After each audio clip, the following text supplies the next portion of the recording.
اس کا دوسرا حصہ ہے وَاتَّقُوا اللَّهَ الَّذِي تَسَاءَلُونَ بِهِ وَالْأَرْحَامَ إِنَّ اللَّهَ كَانَ عَلَيْكُمْ رَقِيبًا۔ یہ بھی زندگی کے ایک اہم پہلو کی طرف اس میں اشارہ کیا گیا ہے کہ اللہ کا ہمیں پاس و لحاظ رکھنا چاہیے۔ کس اللہ کا پاس و لحاظ رکھنا چاہیے؟ کہ جس کے وجہ سے ہم ایک دوسرے سے انسانی زندگی میں ایک دوسرے سے معاملات کرتے ہیں اور آپس میں رشتے قائم ہوتے ہیں، معاملات ہوتے ہیں، مختلف قسم کے معاملات ہوتے ہیں باہم ایک دوسرے سے، ان سب میں اللہ کا واسطہ ہوتا ہے۔ لہٰذا اس اللہ کا پاس و لحاظ بہرحال ہمیں رکھنا چاہیے، اس کے بتائے ہوئے ڈوز اینڈ ڈونٹ جتنے ان کا خیال ہمیں رکھنا چاہیے اور اس کو اتباع ان کی کرنی چاہیے۔ اسی کے ساتھ ساتھ اللہ نے ایک چیز اور کہی، ارحام کا بھی خیال رکھنا چاہیے۔ لفظ ارحام کو اگر ٹرانسلیشن کیا جائے ڈکشنری کی مدد سے تو کہہ سکتے ہیں رحم مادر جسے کہتے ہیں عام طور پہ، یا پھر ووم کہتے ہیں، یا ووم ایک کامن لفظ ہے، ایک اصطلاح ہے جس کو ہم استعمال کر سکتے ہیں، یعنی اس کو ایک عام الفاظ میں کہہ سکتے ہیں خونی رشتے، جو بہت قریبی خونی، ویسے تو سارے لوگ سب آدم کے اولاد ہیں، سبھی ایک دوسرے کے عزیز و قریب ہیں، لیکن جو بہت ہی قریبی خونی رشتے ہیں ان کا بھی لحاظ بہت ضروری ہے۔ آخر اس پہ خاص طور پہ کیوں بات کہی گئی ہے، اس کی بھی ایک وجہ بظاہر ایسی لگتی ہے کہ انسان کئی مرتبہ اپنے ذاتی مفادات کی وجہ سے قریبی رشتوں کو پس پشت ڈال دیتا ہے اور ظلم و ستم کا شکار قریب کے لوگوں کو زیادہ بناتا ہے۔ یہ ایک وجہ ہو سکتی ہے، لیکن یہاں پہ ایک چیز اور بھی دیکھنی چاہیے۔ قرآن مجید نے اللہ نے کئی مرتبہ اپنے ساتھ انسانوں کے حقوق کی بات کی ہے، جیسے ایک جگہ پہ ہے کہ اللہ کا خاص لحاظ رکھو اور والدین کا خاص لحاظ رکھو،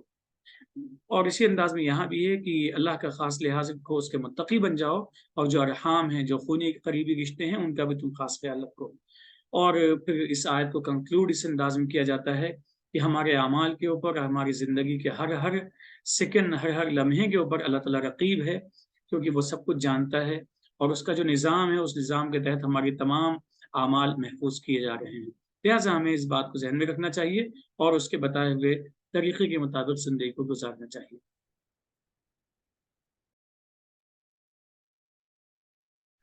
دیکھیے، اس کی پہلی آیت کی جو شروعات ہے وہ ایک تو اس بات کا اعادہ کرتی ہے، اس کو پھر سے ہمیں ریمائنڈ کرتی ہے کہ یہ قرآن جو ہے یہ پوری انسانیت کے لیے ہے،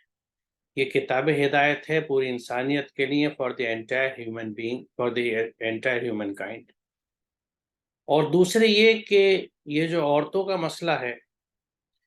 یہ پوری انسانیت کا مسئلہ ہے، لہٰذا اس کے سلسلے میں جو آگے گفتگو آئے گی اس کا سلسلہ کلام شروع کیا گیا انسانوں کو ایڈریس کر کے کہ یا ایھا الناس۔ یہاں ایمان لانے والوں کو نہیں پکارا گیا،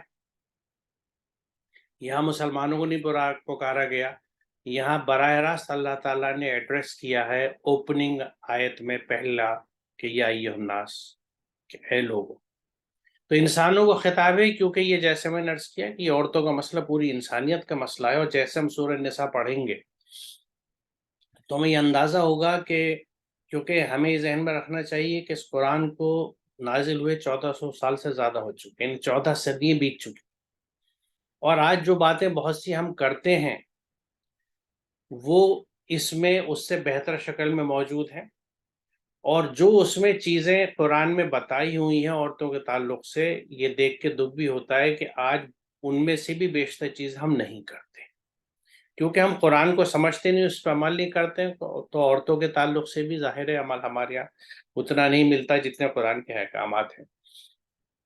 دوسری بات جو اس میں جو اگلا حصہ کہا گیا ہے کہ اتقوا ربکم، یہ ایک ایک چیز جس طرح یا ایھا الناس اپنی جگہ ایک جامع بات ہے، اور مجھے بہرحال یہ خیال رکھنا ہے کہ سیشن مختصر رکھنا ہے، اس لیے جہاں فوکس ضرور کر دیں لیکن بہت تفصیل میں نہ جائیں۔ اتقوا ربکم کی جو بات ہے کہ تقوی اختیار کرو، اس سے جڑو، کس سے؟ جو تمہارا رب ہے۔ رب کیا ہے؟ جس کو ہم کہہ سکتے ہیں پالنہار، نرچرر، جو ہمیں پالتا ہے۔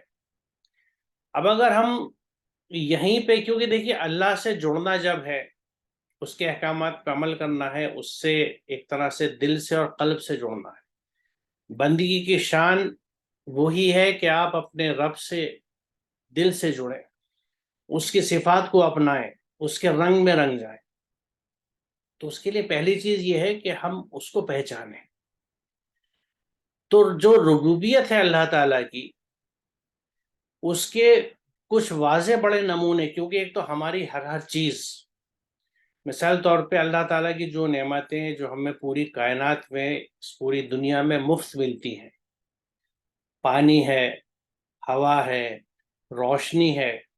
اس کے علاوہ وہ تمام چیزیں، مثال طور پہ جو ہم کھاتے ہیں وہ اناج تیار ہوتے ہیں، جو پھل ہیں ہماری غذا کا حصہ ہیں، اس کے درخت موجود ہیں، جو معدنیات یا منرلز ہمیں جن کی ضرورت ہوتی ہے وہ زمین میں موجود ہیں، جو جانور ہمارے کام کے ہیں، چاہے وہ کھانے کے ہوں، چاہے ان کی کھالیں استعمال ہوتی ہوں، چاہے ان کے کوئی بھی حصے استعمال ہوتے ہوں، جو درخت ہماری ضرورت کے ہیں، یعنی اناج اور پھل کے علاوہ دوائیں ہیں اور سینکڑوں چیزیں ہیں جو درختوں سے ہم بناتے ہیں، یہ سب چیزیں ہمیں زمین پہ تیار ملی ہیں۔ اب ان کی تیاری ایک دن کی نہیں ہے، کیونکہ یہ زمین کی جب شروعات ہوئی ہے، زمین کا ایوولوشن شروع ہوا ہے، تو ہر چیز اپنے وقت کے حساب سے آئی ہے، اور یہاں اس نے قرار پایا ہے، ٹھہریا، مستحکم ہوتی چلی گئی ہے۔ یعنی ہمیں اس دنیا میں ہمارے ریکوائرمنٹ دینے اور ہماری سہولیت دینے کے لیے اللہ تعالیٰ نے کتنا بڑا ایک منچ سجایا ہے، کتنی چیزیں اس میں موجود ہیں،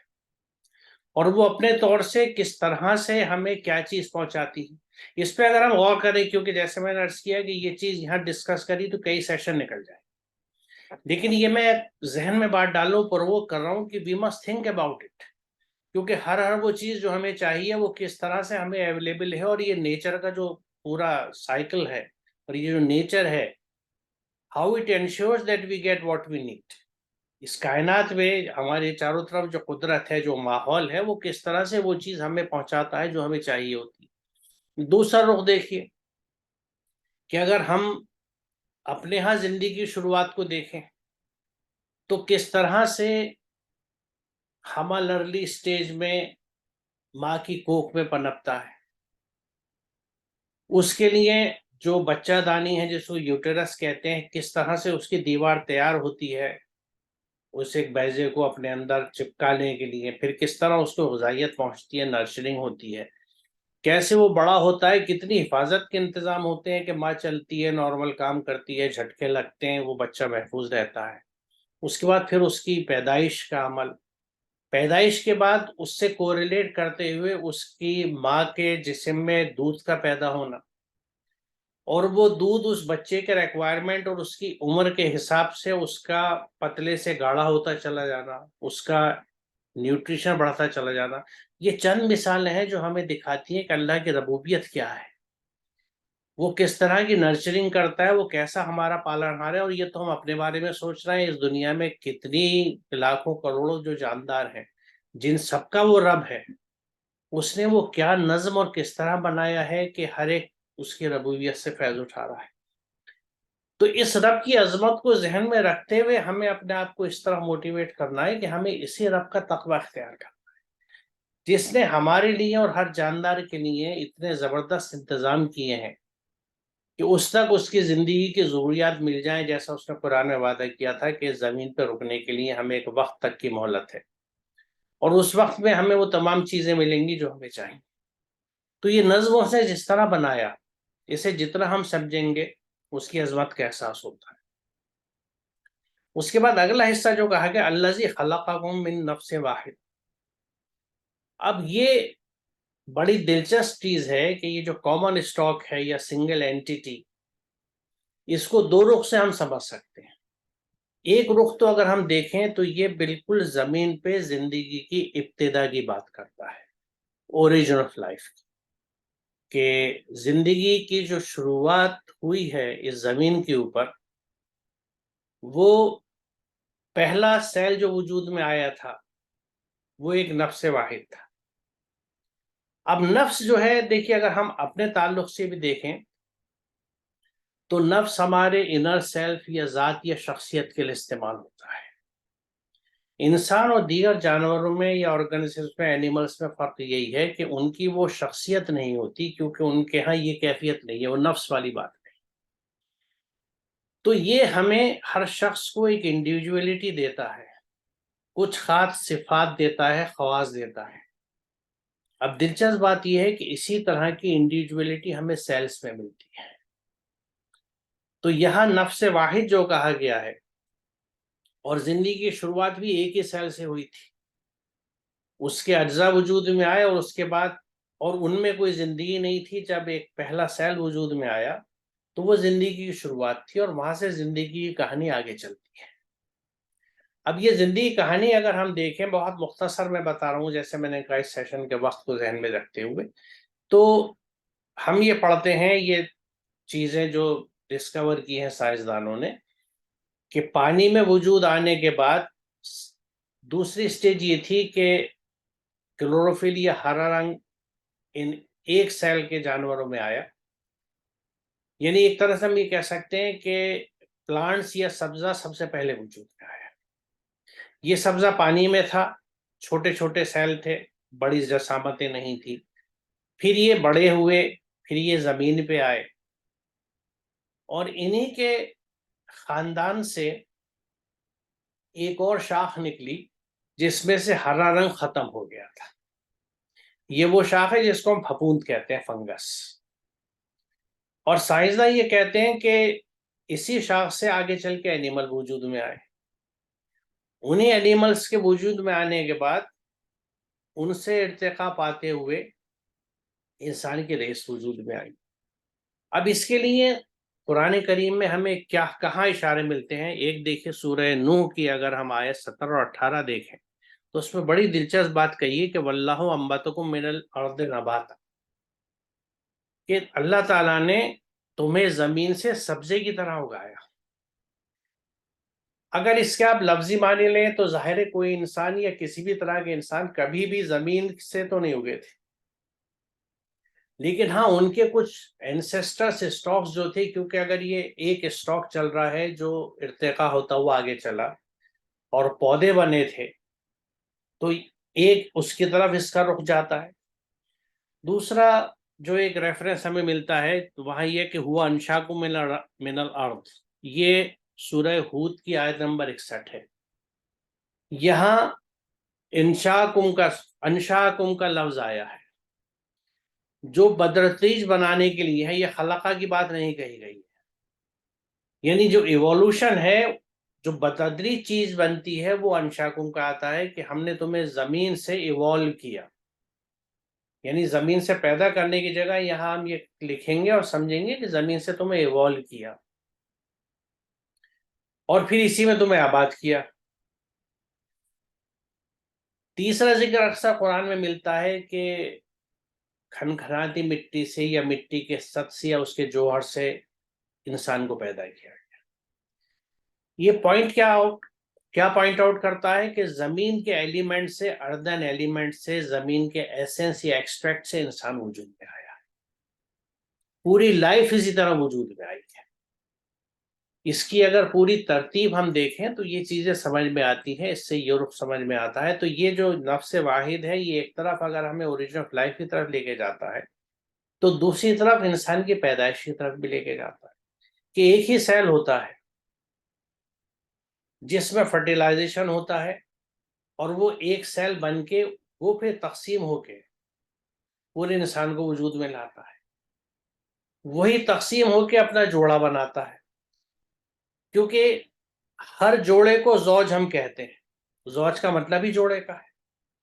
تو ہر سیل سے اس کا جوڑا بنایا، تقسیم ہوا، اور اسی میں یہ جو یعنی جسے کہیے کہ مذکر مؤنث کی تقسیم ہے یا سیکس ڈٹرمنیشن ہے، وہ بھی وہیں سے آتا ہے کہ سیل میں کچھ سیل ایسے ہوتے ہیں اپنے کانسٹیٹیوشن کی وجہ سے، اپنے جینیٹک میٹیریل کی وجہ سے، اپنے کروموزومز کی وجہ سے، تو ان میں کروموزومز کی خاص ترتیب ہوتی ہے، دوسرے میں دوسری ہوتی ہے. یہ جب ملتے ہیں تو اس ترتیب کے ملنے پہ یہ فیصلہ ہو جاتا ہے کہ یہ اب جو سیل بنا ہے ایک، یہ بڑا ہو کے لڑکا بنے گا، یہ بڑا ہو کے لڑکی بنے گا. اگر اس میں ایکس کروموزوم ہے تو یہ لڑکی بنے گا، اگر اس میں ایکس اور وائی کروموزوم ہے تو یہ لڑکا بنے گا. ایک سیل، نفس واحد، ایک اینٹیٹی جس سے انسان وجود میں آیا، مرد بھی آئے وجود میں آئے، اور یہ مرد اور عورت پورے دنیا میں پھیلتے چلے. جیسا آپ نے کہا قرآن میں وہاں پہ بھی ذکر ہے کہ ایک مرد اور عورت سے پیدا کیا اور اس کے بعد ان کو قبائل میں تقسیم کیا گیا۔ یہاں ایک اور بہت اہم نقطہ یہ ہے کہ جب مرد اور عورت ایک ہی نفس واحد سے، کامن اسٹاک سے، ایک سنگل اینٹی سے وجود میں آئے ہیں،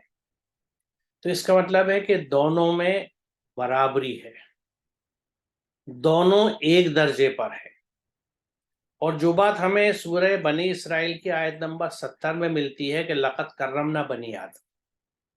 اللہ تعالیٰ نے آدم کے بچوں کو تکریم کے لیے پیدا کیا ہے۔ تو یہاں اس بات کو ہم ذہن میں رکھیں کہ تمام انسان، عورت ہوں یا مرد ہوں، ایک ہی کامن اسٹاک سے آئے ہیں، ان کی ابتدا ایک ہی ہے، ایک ہی چیز سے آئے، یعنی ایک ہی پیڑ کے پھل ہیں، الگ الگ حصوں پہ ہو گئے، الگ الگ شاخوں میں ہو گئے، لیکن ان کا اسٹاک ایک ہے، تو ظاہر ہے وہ ایک سے ہیں، ان میں فرق نہیں ہے، نہ ان میں کوئی کمتر ہے نہ کوئی برتر ہے، نہ کسی کو بے عزت کرنا چاہیے، نہ کسی کو گھٹیا یا ناقص سمجھنا چاہیے، نہ کسی کو بہتر سمجھنا چاہیے۔ اور پھر اس کو اس آیت سے ملا لیں جو قرآن کہتا ہے کہ ہم نے آدم کی اولاد کو عزت کے لیے پیدا کیا،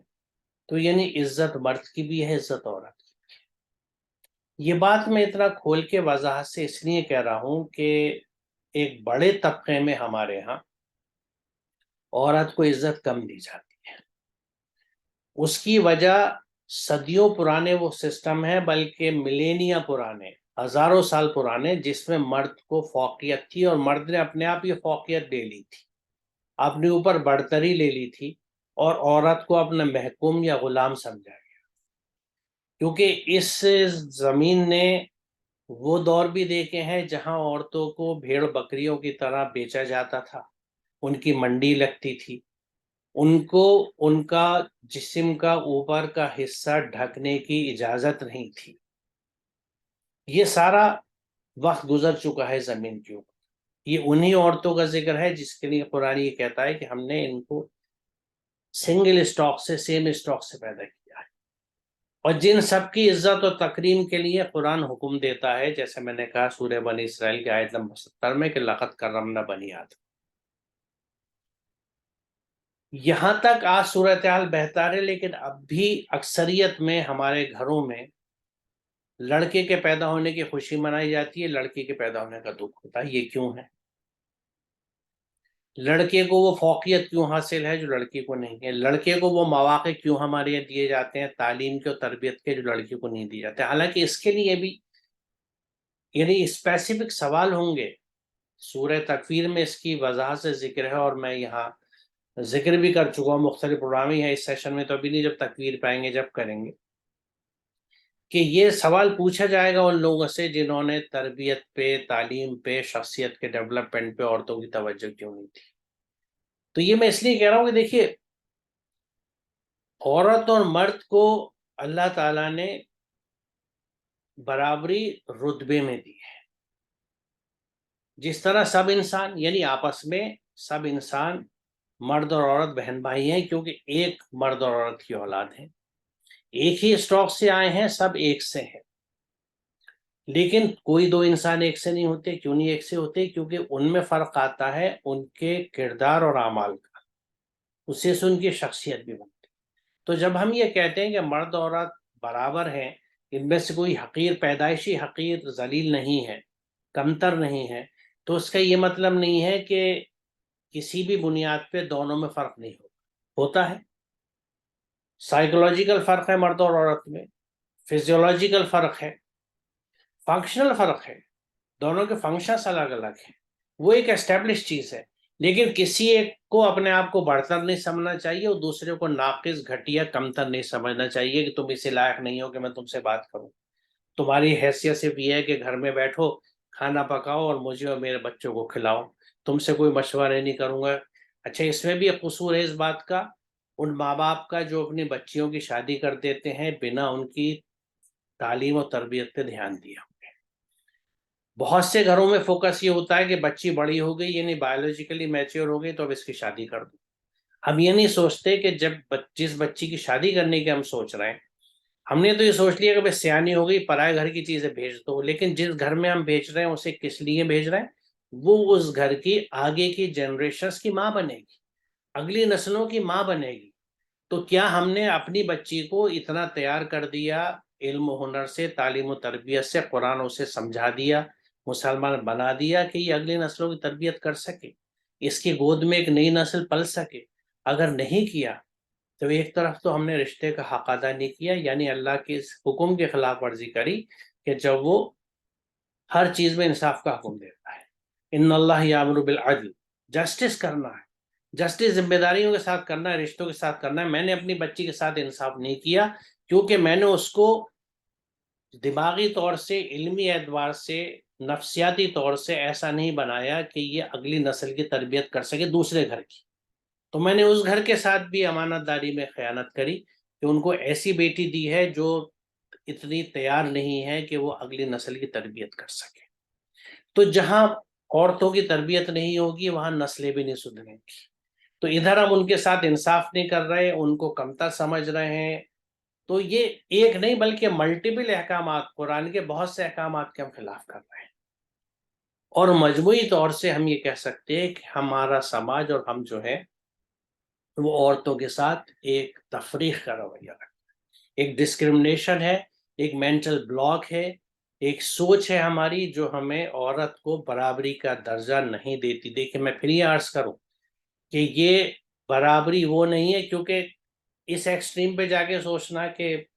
ہر طرح سے عورت اور مرد برابر ہے تو وہ تو بایولوجیکلی برابر نہیں، جیسے میں نے ابھی کہا سائیکولوجیکلی برابر نہیں ہے، فزیولوجیکلی برابر نہیں ہے، فنکشنلی برابر نہیں ہے، دونوں کے کام الگ الگ۔ جو ایک کام ایک اسپیشلائز عورت کر سکتی ہے وہ مرد نہیں کر سکتا، اینڈ سو آن۔ تو اس رخ سے ہم نہ دیکھیں، ہم صرف یہ دیکھیں کہ تکریم کے نقطہ نظر سے جب اللہ نے کہا کہ لقد کرمنا بنی آدم، تو تکریم کے پوائنٹ آف ویو سے، اس کے ساتھ انصاف کرنے کے پوائنٹ آف ویو سے، اس کو مواقع فراہم کرنے کے لیے، اس کو اپارچونیٹیز پرووائڈ کرنے کے لیے، میں اپنے بچوں کو برابر اپارچونیٹیز پرووائڈ کروں، چاہے وہ لڑکا ہے یا لڑکی۔ میں یہ سوچتا ہوں میں لڑکی پہ انویسٹ کروں، اس کی تعلیم پہ، اس کی تربیت پہ، تو دوسرے گھر میں چلی جائے گی، کوئی بات نہیں، یہ دوسرے گھر کے لیے ایک اچھی ماں بن کے ان کی نسلیں سدھارے گی۔ ہم سے کس نے کہہ دیا کہ ہم صرف اپنے اوپر فوکس رہیں؟ اپنے اوپر فوکس رہنے والا تو مسلم ہوتا ہی نہیں ہے۔ مسلم وہ ہے جو دوسروں کے لیے سوچتا ہے۔ دوسروں کے بارے میں سوچنے میں ہماری اپنی نسلیں تو بہت اہم ہیں۔ تو اس لیے یہاں پہ اس بات کو سمجھنا بہت ضروری ہے کہ کامن اسٹاک کی بات ہے اللہ تعالیٰ نے، اور اس میں یہ جو کامن اسٹاک ہے، یہ جو تعلق ہے، یہ جو تکریم ہے، یہ مرد عورت کے بیچ میں بھی ہے اور ہر لیول پر ہے، کیونکہ جب لقد کرمنا بنی آدم کو اس سے جوڑتے ہیں تو کسی زبان کا، کسی ملک کا، کسی مذہب کا، کسی رنگت کا آدمی ہے، ہمیں اس کی بے عزتی نہیں کرنی، اس کی عزت کرنی ہے، کیونکہ یہ قرآن کا حکم ہے، یہ اللہ تعالیٰ کا حکم ہے۔ دوسرے یہ کہ جس رشتے کے لیے انسانیت کے اللہ تعالیٰ نے اتنی ہمیں ہدایت دی ہے، اس کا سب سے انیشل رتبہ یعنی رشتہ جو ہے وہ ارحام کے رشتے ہیں، جیسا آپ نے ذکر کیا جو اس آیت کے آخر میں ہے، کہ جو خونی رشتے ہیں جو ہم سب کو جوڑ کے رکھتے ہیں آپس میں، یعنی ان خونی رشتوں سے جو ہمارے خون کے رشتہ دار ہیں، جن سے ہم بلڈ ریلیشن جن کو ہم کہتے ہیں، وہاں سے لے کے انسانیت کے سب سے بڑے اور سب سے آؤٹر اسفیئر تک ہمیں ہر ایک کا تعلق رکھنا ہے، خیال رکھنا ہے، لحاظ رکھنا ہے۔ یعنی یہ تصور اگر ہم دیکھیں تو یہ اس ایک آیت کا صرف آدھا حصہ ایک عالمگیر تصور انسانیت کا دیتا ہے، پین ہیومنزم کا، کہ سارے انسان ایک ہیں اور ہر ایک انسان کو دوسرے سے کنسرن ہونا چاہیے، اس کی فلاح کے لیے سوچنا چاہیے، اس کے بھلائی کے لیے سوچنا چاہیے، اور اس کے بارے میں ہمیشہ محبت کے لیے سوچنا چاہیے، کوئی نفرتیں نہ۔ کیونکہ جیسے ہم کہیں پہ کسی بھی بنیاد پہ نفرت کرتے ہیں، ہم لقد کرمنا بنی آدم سے باہر جاتے ہیں، ہم اس آیت کے حکم سے باہر جاتے ہیں۔ تو یہاں باقی جو آپ نے فرمایا کہ سب سے بات اہم جو ہے آخر کی، کہ بے شک اللہ تعالی ہم پر نگراں ہے، جو کچھ ہم کرتے ہیں وہ اللہ دیکھتا ہے، ہم اس کے احکاموں پہ کتنا چلتے ہیں اور کتنا نہیں چلتے۔ میرے خیال سے آج ہم یہاں رکتے ہیں طارق صاحب، میں نے اختصار سے جی بہت مناسب بریفلی، کیونکہ یہ بہت بڑی وسیع اور گہری آیت ہے، لیکن جتنا میں بریفلی کر سکتا تھا، اور میرے خیال سے آگے یہ ٹاپکس آگے سورہ نساء میں اور بھی آتے رہیں گے، تو اس وقت ان کو فردر ہم لیں گے انشاءاللہ. اس سے آگے اگلے سیکشن میں چلیں گے. السلام علیکم. وعلیکم السلام.